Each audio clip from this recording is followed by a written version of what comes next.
देखिए, पिछले पार्ट में हम बताए थे समकोण त्रिभुज के आधार पर त्रिकोणमितीय अनुपातों का मान कैसे हम ज्ञात करते हैं। अब हम त्रिकोणमिति के और अन्य फार्मूले बताएंगे। देखो, जैसे है sine square theta plus cos square theta equal 1 और इसी के आधार पर अब क्या कर सकते हो, दो फार्मूले और बना सकते हो। साइन स्क्वायर थीटा इक्वल क्या हो जाएगा, 1 minus cos square theta. Cos square का उधर पक्षांतर किए हैं तो क्या हो गया, 1 माइनस कास स्क्वायर। अब उसके बाद कास स्क्वायर थीटा इक्वल क्या लिख सकते हो, यहीं से क्या हो जाएगा, 1 माइनस साइन स्क्वायर थीटा। और देखो यहाँ पे पहले इसको याद कर लोगे तो इन दो को अपने आप बना सकते हैं। कैसे, sine square theta plus cos square theta equal 1 होता है, तो साइन स्क्वायर थीटा इक्वल क्या करोगे, कास स्क्वायर का एक के तरफ पक्षांतर करेंगे तो क्या हो जाएगा, 1 माइनस कास स्क्वायर। और जब साइन स्क्वायर उधर जाएगा कास स्क्वायर के इक्वल में क्या हो जाएगा, 1 माइनस साइन स्क्वायर। ते हो गया। अब इसी तरीके से है sec square theta minus tan square theta equal 1। तो इसमें क्या कर सकते हैं, और sec square theta equal 1 plus tan square theta. Sec square theta minus tan square theta equal 1 है। तो और दो अन्य त्रिकोण इसी तरीके से फार्मूले इसके आधार पर बना सकते हो। कैसे है, sec square theta equal 1 plus tan square theta. और उसके बाद टेन स्क्वायर थीटा इक्वल यदि कहा जाए यहाँ से तो क्या हो जाएगा, टेन स्क्वायर उधर कर सकते हो, 1 का इधर पक्षांतर कर लेंगे तो क्या हो जाएगा, sec square theta minus 1। Sec square theta minus 1 equal tan square theta लिख सकते हैं। और सेक स्क्वायर थीटा इक्वल क्या हो जाएगा, 1 प्लस टेन स्क्वायर। तो ए हो गया साइन और कास के आधार पर 3 फार्मूला, सेक टेन के आधार पर ये 3 फार्मूले हो गए। इसी तरीके से कोसेक स्क्वायर थीटा माइनस काट स्क्वायर थीटा इक्वल 1 होता है। तो यहाँ पर देखो और दो अन्य इसी के आधार पर फार्मूले ज्ञात कर लोगे। Cosec square theta equal 1 plus काट स्क्वायर थीटा। और काट स्क्वायर थीटा इक्वल क्या कर सकते हो, 1 का इधर लाओगे तो क्या हो जाएगा, काट square theta equal cosec square theta. Cosec square theta minus 1। Cosec square theta minus काट स्क्वायर थीटा इक्वल 1 है ए। उसके बाद इसी के आधार पर देखो cosec square theta equal 1 plus काट स्क्वायर हो गया। और काट स्क्वायर को उधर करोगे, 1 को इधर करोगे तो क्या हो जाएगा, cosec square theta minus 1 equal काट स्क्वायर, चाहे इधर लिखो चाहे उधर, यानी काट स्क्वायर थीटा इक्वल क्या हो गया, कोसेक स्क्वायर थीटा माइनस 1। तो ए कोसेक और काट के आधार पर फार्मूले हो गए। अब देखो जैसे cos थीटा इक्वल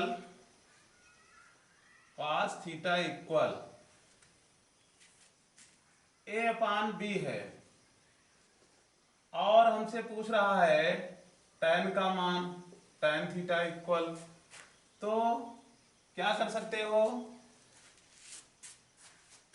यहां पे चाहे त्रिभुज के आधार पर इसका मान ज्ञात कर सकते हो और चाहे फार्मूले से। त्रिभुज के आधार पर क्या करोगे, समकोण त्रिभुज है, यहाँ मान लो ए पॉइंट है, ए बी है और ए सी। कॉस थीटा इक्वल होता क्या है, आधार के अपान में कर्ण। आधार हमारा कितना है, ए है, कर्ण नहीं मालूम है, ओ कर्ण मालूम है कितना है, बी, लंब नहीं मालूम है, तो लंब मालूम कर लिया जाए।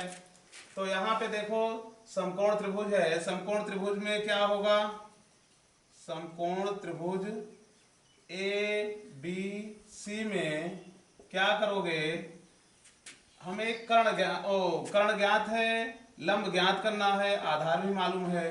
तो चूंकि फार्मूला क्या होता है, AC का वर्ग इक्वल यानी कर्ण का वर्ग इक्वल AB का वर्ग प्लस BC का वर्ग।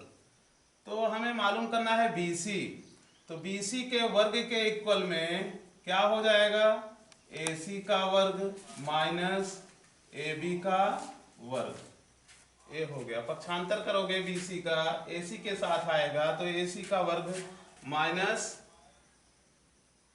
AB का वर्ग। अब उसके बाद BC का वर्ग है इक्वल AC कितना है, B है, तो B लिखोगे, B का वर्ग माइनस AB का मान कितना है, A है, A का वर्ग हो जाएगा। अब उसके बाद BC इक्वल लिखा जाए तो क्या हो जाएगा, BC इक्वल रूट में हो जाएगा B square minus A square. उसके बाद अब देखो लंब हमें मालूम हो गया, कितना आ गया, B square minus A square. तो यहाँ पे हमें ज्ञात क्या करना था, tan थीटा का मान। tan थीटा इक्वल के क्या हो जाएगा, क्या होता है, लंब बटे आधार, लंब बटे आधार होता है। तो इक्वल में क्या लिखोगे, इसके लंब हमारा कितना आ गया है, रूट में B square minus A square upon आधार कितना है, आधार A है, A लिखोगे। तो A हो गया क्या, यहाँ tan थीटा इक्वल रूट में B square minus A square अपान में आधार A, थीटा यहां से लिया जा रहा है। तो इस तरीके से तो इतना A आ गया। अब देखो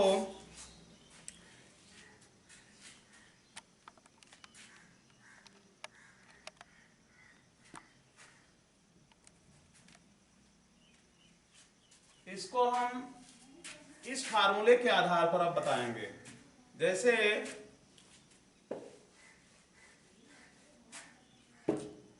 मालूम क्या है,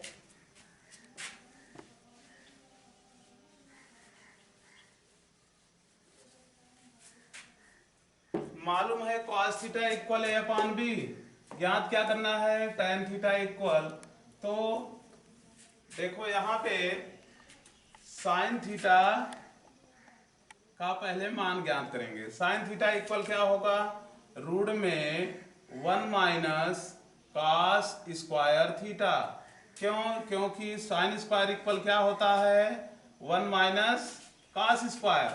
तो यहां से यदि इसका वर्गमूल लेंगे तो इधर भी क्या करोगे, रूट लगा दिया जाएगा। तो sin थीटा इक्वल क्या होता है, रूट में 1 माइनस cos स्क्वायर थीटा। तो sin theta equal 1 minus cos का मान कितना है, cos थीटा का A अपान B हो गया। अब उसके बाद रूट में यहाँ B एलसीएम लोगे तो B से 1 में गुणा होगा तो B माइनस A हो गया। अब A आ गया, यहाँ पे एक मिनट थोड़ा गलती हो रही है, इसका वर्ग करोगे तो जब वर्ग होगा तो क्या लिखोगे, 1 minus A square upon B square है। अब एलसीएम लोगे B स्क्वायर तो क्या हो जाएगा, B स्क्वायर से 1 में गुणा होगा और माइनस A स्क्वायर, इतना आ गया।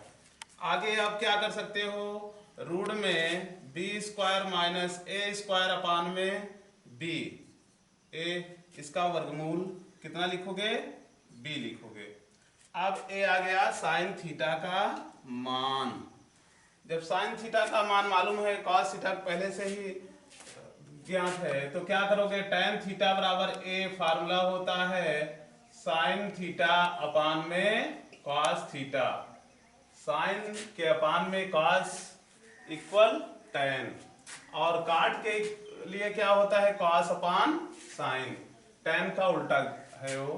अब देखो तो यहाँ पे साइन साइन कितना है, रूट में बी स्क्वायर माइनस ए स्क्वायर अपान बी, और कॉस के लिए कितना है, कॉस का है ए अपान बी, तो बी से बी कैंसिल कर दोगे। अब उसके बाद क्या बचा,